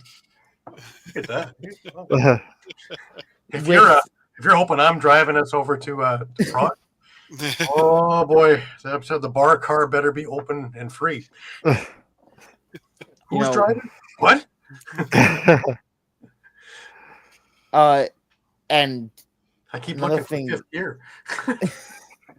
Another thing that I wanted to mention is Dougie. I mean, he was shaky, and he even admitted it. There was some stuff that he wanted to get back. There was obviously some weird bounces that went in. But when it came down to it, he locked in. I mean, that huge fourth quarter save won them the game. Yeah, absolutely. Yeah. Shout out, Dougie. Absolutely. Shout out, Dougie. Hey, he was big down the stretch too. So Huge. I mean, he made countless amazing saves to keep us in it. And this win also puts Clarkey in 11th all time in wins in the NLL. Yeah, that's fairly impressive as well. But, I mean, it's he didn't even realize it. I mean, obviously they're never really looking at it, but it's great to see him doing this and having the success with a team that he's said that he wants to bring a championship to. And obviously, you're always trying to win a championship, but for him to see this success in such a short time in Albany is really great. absolutely. Well, guys, that's been a slice. We have Bandits in Saskatchewan to attain to 1-2 now, officially 1-2, but they're the only ones who have to sit back and go, well, you know. But it's going to be interesting. The everybody is still in it, with the exception of Toronto and Vegas, and with the right bounce, Still, yeah. Yep. I mean, you couldn't ask for anything better. I mean, Look what happened last year, right? Yeah. Yep. it came down to the last minute of the last game, and well, it's going to do the same thing this year, I think. That's Rochester, and not only that. I mean, let's face it. 2 years ago, Georgia almost coming back. Well, that's the thing. Like what Caden said with the chances. Remember, Rochester had pretty much the same chances last year, if I remember correctly. It was slim, and they did it. They did it. And the year, whatever, with Georgia, they started 0-7, and Yeah, almost that was the it year came before down to the that. last The year game. before, yeah. So, Anything's possible. It's the beauty of this, It's especially with non-div, and that was in divisions. So I'm it's just even, I'll just put it out there. If Buffalo, I understand they're going to have home field advantage, but They haven't played well at home. They might have to play a suddenly rejuvenated Wings team or a red hot Albany team. and And Buffalo Albany hasn't- It's not just going to beat be a them. walk in the park. yeah, and Buffalo hasn't played well at home. They really haven't, actually. didn't play well, period, in the second half. And they're 6-4 now, but 2 weeks ago they were 4-4, and it really didn't look too spectacular. And I mean, Albany had that huge win against them, which if Albany is going to be facing Buffalo in that playoff matchup, that is a much more, I guess, a bigger boost of momentum towards Albany, saying that we just beat them more recently. Like, yeah, they beat us in the finals, but we just beat them more recently in probably one of the best games of the year. Plus, the first round is a one and done. Mm-hmm. So anybody playing well on that night can still make history. Whereas later in the playoffs, it's best 2 out of 3. It's more favoring Buffalo, Saskatchewan, whatever. But whenever it's a one and done, anything can happen. Let's not forget Buffalo had a home first round game against Georgia, and it went to overtime. And it wasn't just Buffalo won the face-off and scored and never gave Georgia a chance. Georgia had their chances. So there are still chances, though, Brian. Not much doesn't matter right now.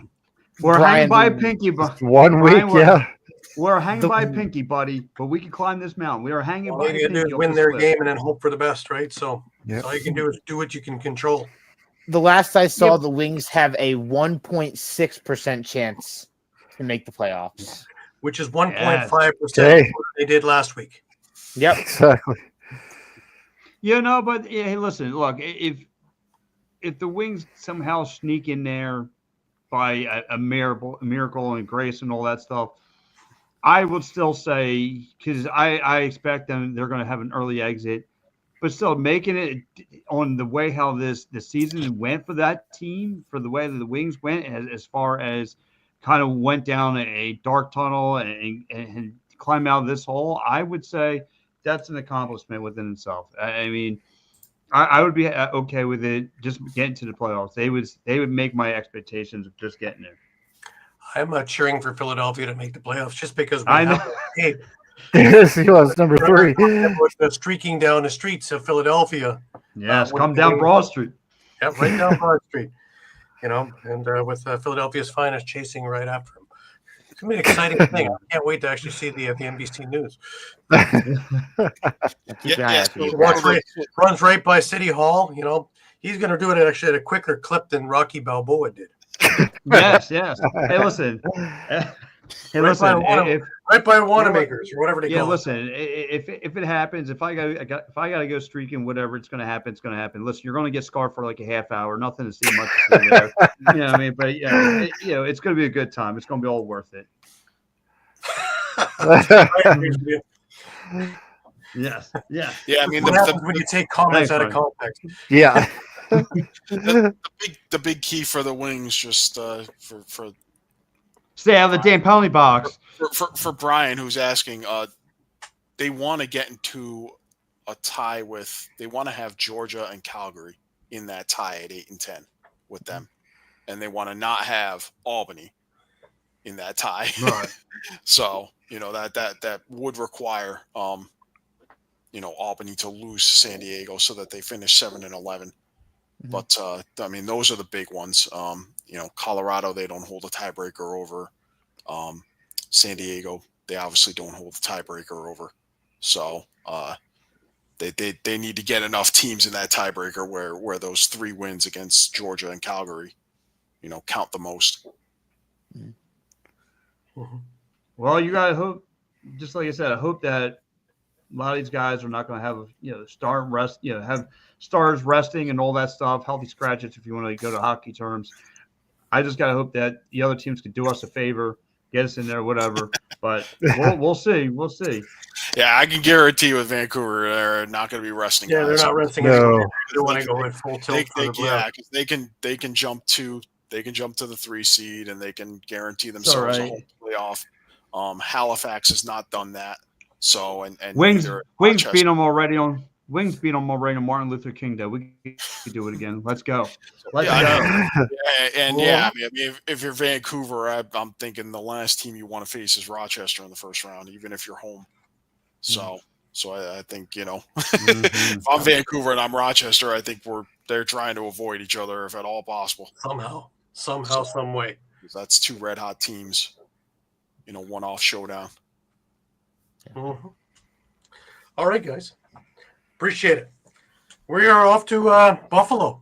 Get to count a bit, spell a bit, and the good old Bandits on the very end of the game. This is the score is not indicative of the game that we went through. Josh Byrne drops 4 goals, 4 assists. Buffalo wins to another sellout. That was the 5th sellout for Bandit Land of 19,000 plus, and they clinched the overall top seed. Now, this game was scoreless till almost the end of the first quarter. Then some undisciplined penalties from Halifax, which they're prone to do. Not 1, but 2 on the same play. And all of a sudden, Ian McKay scores a power play goal. Josh Byrne scores a power play goal. It's 2-0 Buffalo. And you're thinking, okay, well, now they're getting there. The passing wasn't good. Buffalo didn't look very good to start with. What they're known for really wasn't working. And they just weren't totally on the same page. But, Mike Robinson gets 1 back, and it's 2-1 after 1. Byrne and Clay Scanlon score, and it's 4-1 for Buffalo. And here you think, okay, this is where the Bandits are going to take off. Here's that run we always think about. Clark Peterson with a pair of goals, both beauties, and Dawson Theed with his first of the night. And it's tied 4-4. Cal Buchanan had a monster night himself. Gets 1 from in front off a Dane Smith pass, who, by the way, had, I think, 10 assists in this game. Unbelievable. It just never stops with him. But anyways, Buchanan gets it. Buffalo's got the lead. Randy Stotts comes back. It's tied. Byrne scores. Randy Stotts comes back again, and we're tied going to half. 6-6. Who had this on their bingo card? I know nobody in Banditland did, and I think people were wondering what.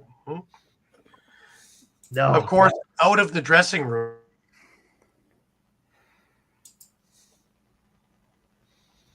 Yep, we lose Gary. Lose Gary, I think so. Gary's gone. Gary died. Well, look, I pick up. guys, I'm gonna catch all of you guys. Gary's back. Rogers. It's a Canadian company too. Anyway, before it goes out on me Hey, again, fellas, I'm gonna get rolling.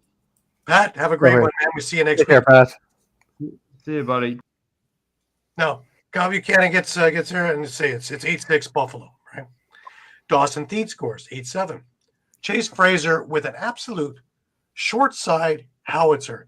You'd almost call it a quick stick, except that there was a wind-up to the shot from up in front. 9-7. Randy Stotts with a pair, and we're tied again. Dane Smith gets 1. Cody Jamieson gets his 100th career goal. First native player to do that. We go into the 4th, and it's 10-10. Clark Peterson on the power play gives Halifax the lead. Who put this on their bingo card? All of a sudden, here comes Buffalo, and the transition game was working big for Buffalo. I think they had 6 transition goals in this game. Priolo dives across the crease off a Ron John pass. It's 11-11. Cal Buchanan converts a Dane Smith pass, 12-11. Cody Jamieson with another. We're 12-12. We're down to about 6 minutes left in the game, and we're 12-12. Hell of a game. Punch, counterpunch. Punch, counterpunch. Very clean game, too. Nobody's spelling not a whole lot of anything there. Ian McKay, he scores. Cal Buchanan gets yet another one. And then Cam Wires on the breakaway and with a beautiful goal. And it's 15-12 for the Bandits. And that's how this thing ended. Buffalo winds up with a win. With 6 minutes to go, it was still tied. Something that I want to mention is the start of Drew Hutchinson.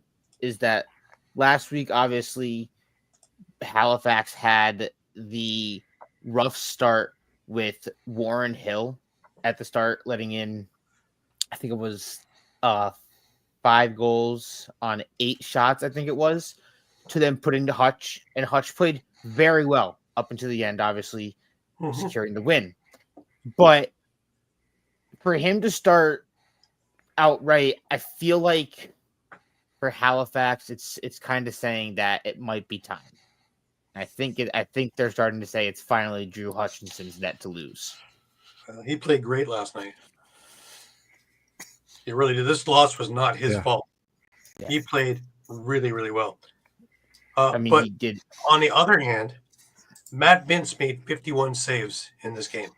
Mm-hmm. He was peppered with shots. And Matt Vince, again, was doing Matt Vince kind of things. But Withers, 22 out of 31 at the faceoffs dot. Anybody want to talk about how good a faceoff man he is still? Oh, yeah. Yeah. But I mentioned doubt. power plays. Halifax went 2 for 3. Buffalo went 2 for 2. So that one play where Halifax got 2 penalties and it cost them 2 goals, that was it. There it is. They weren't in the box the rest of the night. Yep. No spelling box for you. No. A lot of illiterate people today didn't get to practice yesterday. They at least count.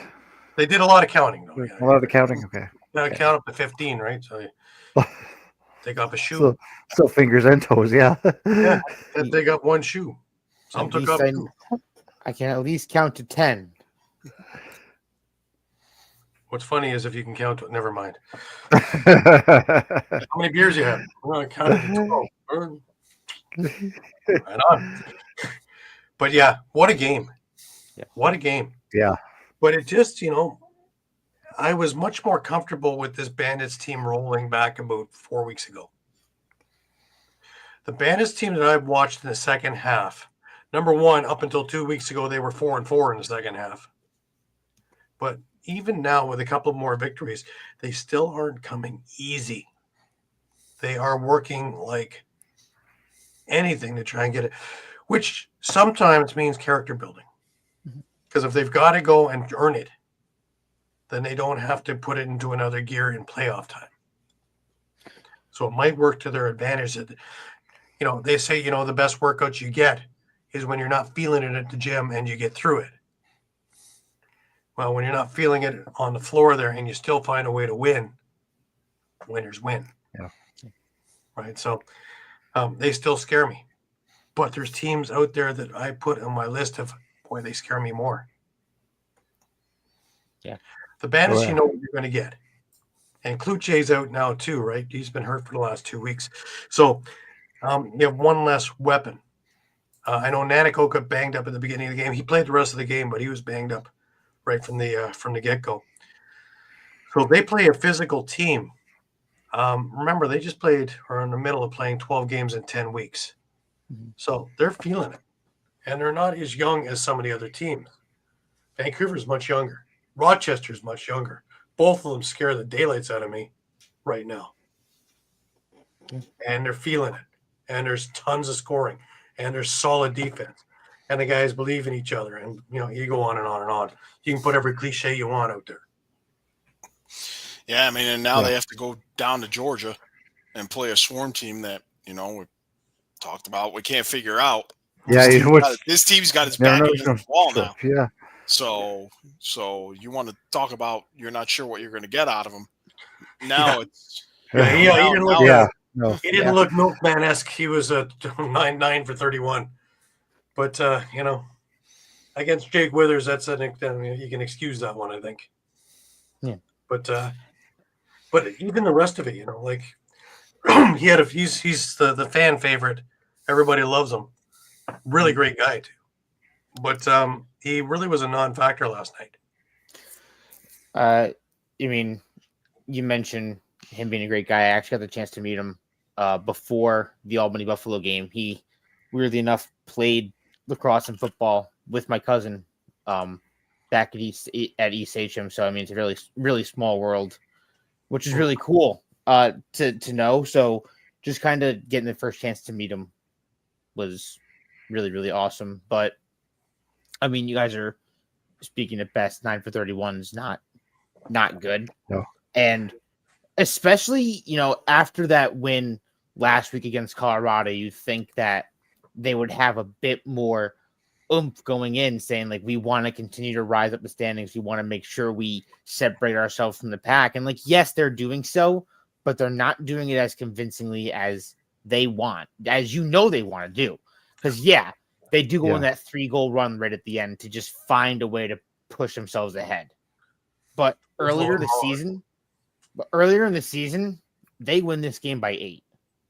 Mm-hmm. Oh, My yeah. point exactly. Yeah. My point exactly.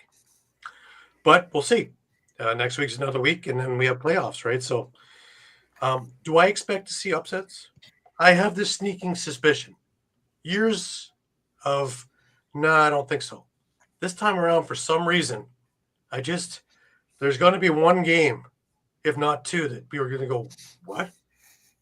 And it's definitely gonna be, there's definitely gonna be more than one. It's just one of those years that anyone can beat anyone, really. So we've been saying that since the beginning. The parity is so close that a team like Toronto that's out of the playoffs, a couple of bounces in the first couple of weeks, and they're in the playoffs.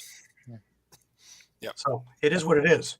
But if it's not them having a hard time, someone else is having a hard time. So not everybody's going to win all the time, and it is what it is. Yeah. Well, we're not really talking about it, but I put it in my caption at the start of the show. The biggest winner this week didn't even play, Mm-hmm. and that's Calgary. They watched 3 other teams with the same 8-8 record as them at the start of the weekend, and they all failed. Oh, yeah. And they jumped from 9th place to 6th place as a result.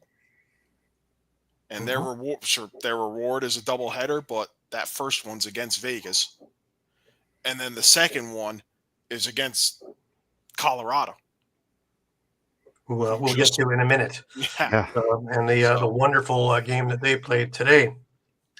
Caden, I know you have to get running. I appreciate everything you're doing, and thank you very much for coming on the show.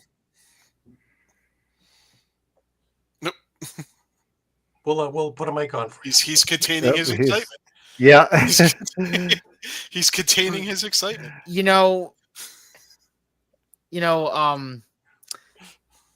I just want to see Albany make it. After that really rough start, and no one really truly gave up. And I feel like that's kind of been the mantra of no one's really given up. Like, everyone's taking responsibility. They made, obviously, the coaching change and the coaching swap. They can do it. It's the destiny starts in their hands. It's right here. They're saying, here, we're going to take it, and then we're going to make sure everybody else loses. So, oh boy, what a week. What a week of lacrosse we have coming up. It's going to be crazy. It's going to be the best ending to the season we could possibly ask for. I agree. Anyways, Caden, appreciate it. We will see you next week. 11 a.m. is our show. Absolutely. Thank you, guys. I appreciate it. Have a great week. Of course, Caden with the Wolves Den.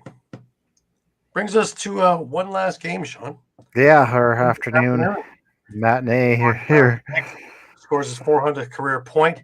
Leads the rush with 4 goals, 3 assists. I believe those 4 goals were all in a row, if I remember right. Not quite, but he did have the natural hat trick. Close enough. Solid right over the Mammoth.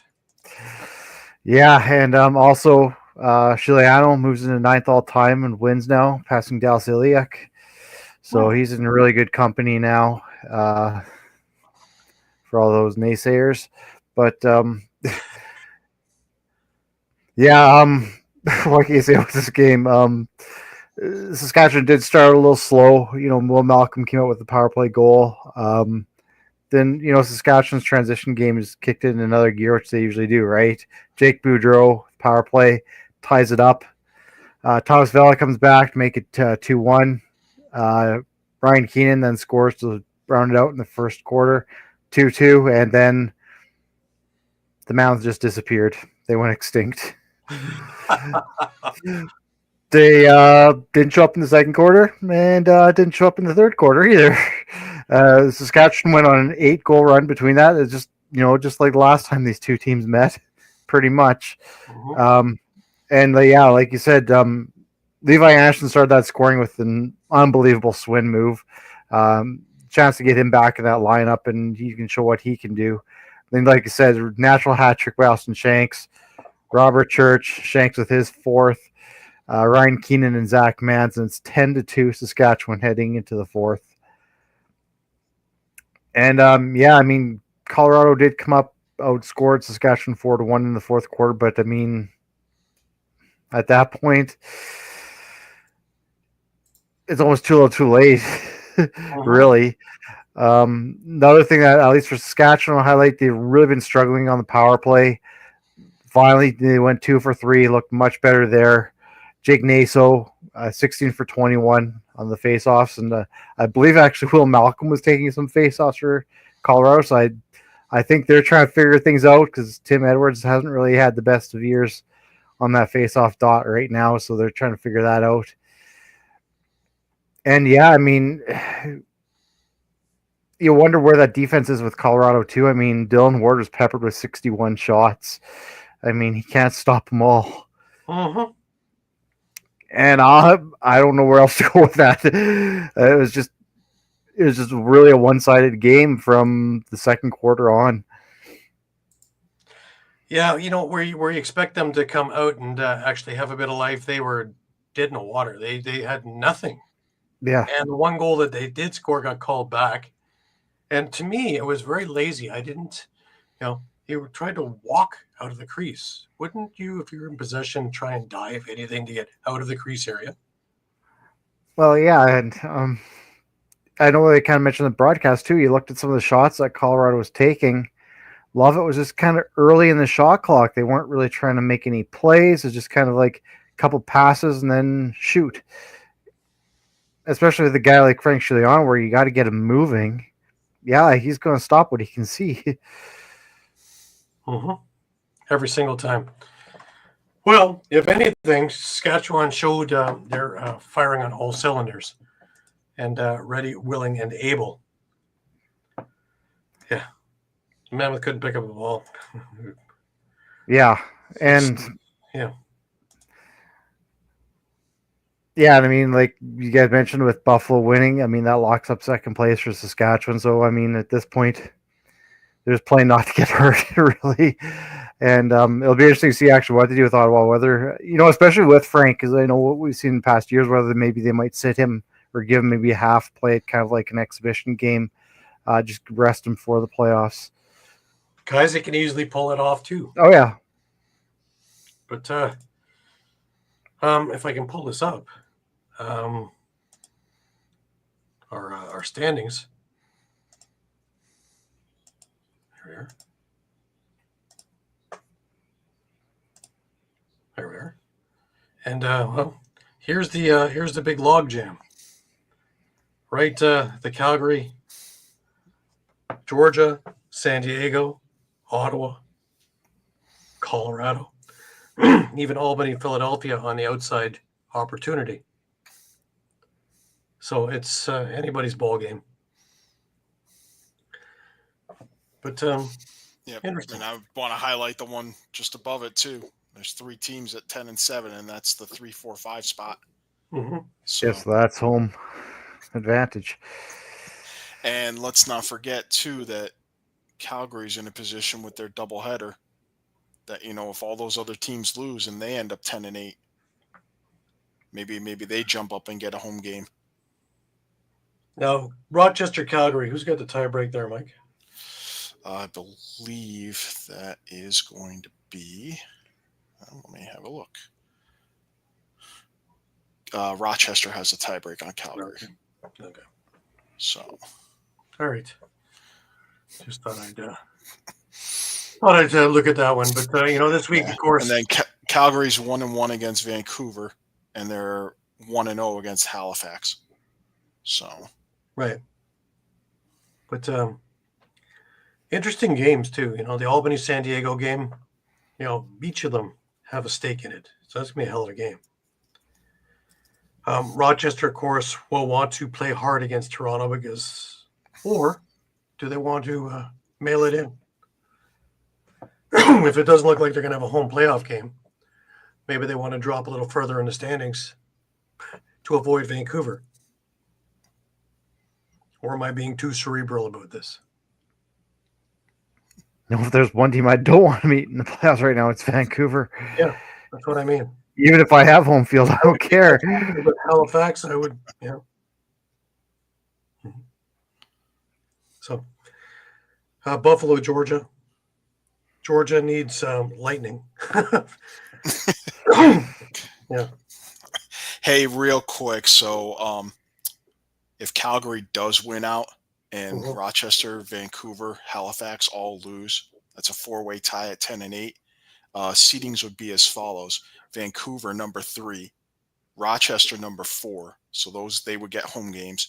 Rochester would host Calgary, and Vancouver would host Halifax in the 3-6 game. And you know what that means?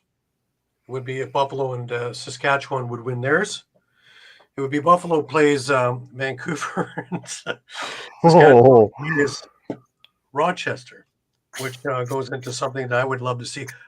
What needs to happen, Mike, for this to happen? For that to happen, that's got to be so Calgary's got to win both their doubleheader. So Which is very possible. So, yeah, at Las Vegas and then home against Colorado to finish. Very possible. Yeah. Toronto would need to win their doubleheader because they would give Halifax their loss and Rochester their loss. And then Philadelphia needs to upset Vancouver. Not probable, but very possible. Yep. Every It's always possible. So.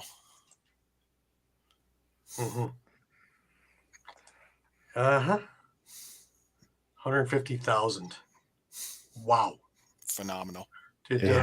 There were years when the entire league. I believe they sold out 5 of their 9 home games. They did. But they're and the ones that didn't sell it were about 17 or 18. They were pretty close. There were years where the league didn't have 150,000 in all the cities. So that's pretty astounding. That's excellent. Yeah. So, all right. So let's leave it there. Going to be a busy week. And we almost ramp right into, playoffs and then summer ball, guys. Yeah. Do remember, again, next week's show is 11 a.m. If you're watching in the evening, you can watch a repeat of our show on YouTube or on any of the social media channels. But to watch it live and to be interactive with us, 11 a.m. next Sunday. We thank you, as always, for tuning in and for being a part of us day in and day out on our pages, as well as all the articles and recaps and things like that. And all the people I've been meeting at all the arenas in all these cities. It's been great to talk to you and great to meet up with you and great to sit back and have a wiggly pop and talk a little bit of lacrosse. And, off to Prague, I go and start meeting some of you guys in Europe again, which is going to be exciting. Looking forward to going to the Good Stick Company and having a tour around there, as well as some of the other stuff with NBLL and a few other things that are going on in the Czech Republic, which is going to be exciting. But anyways, a reminder that we are on Facebook, we are on Instagram, we are on Twitter, X, we are on Thread, we are on YouTube, as well as on the web at www.streampunkentertainment.com. Please visit us a few times a day because the news is always changing, and as it changes, we will have everything for you up to the minute. And correct. Last words, y'all. Mike, let's start with you. First up, there will likely be a poll up on our Facebook page tomorrow regarding who you think will make the playoffs. Will win the last 3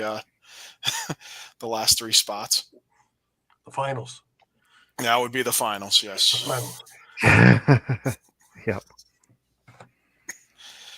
No, I mean, I for me, it's, we're down to the last week now. 12 out of 14 teams still alive. I don't think any NLL fan could ask for more than that. I mean, we could easily have, if all the 8-8 teams had won this week, we'd be looking at 9 teams basically fighting for for 8 spots going into this week, and instead we're looking at 12 teams. So insane. Just yeah. insane. Yeah. Awesome. Shawn, last words to you. Yeah, same thing. Like this coming week, pretty much every game matters. Yeah, even one way or another, which even is the 2 teams incredible. aren't in, they have a big say on what's going to happen for the teams that are in there. So Yeah. very, very interesting the way this is all set up and the way it's played out. Yeah. No, it's just absolutely incredible. Like, it's hard to say, other than, like I said, a Buffalo or Saskatchewan, you know where they're going to be. Everyone else pretty much has something to play for. Yeah, including a home date. Yeah. All that's still on the table for 2 of them, which is really, really interesting. Me, of course, it's always great to see everybody. Next week it'll be Mississauga Friday. It'll be Rochester on Saturday for the Rock and Nighthawks game, and then of course it's off to Prague. So lots of lacrosse in my near and distant future. So should be exciting times. Anyways, for Muffler Mike over in Connecticut and for Shawn Slaght over in Moose Jaw, I'm Gary Groob in Toronto. I want to thank you again, as always, for being with us. And remember, our start time next week is 11 a.m. Eastern. Until then, have a great week. Take care. Remember, keep your sticks high and your spirits higher. And until we meet again, have a great week, everybody.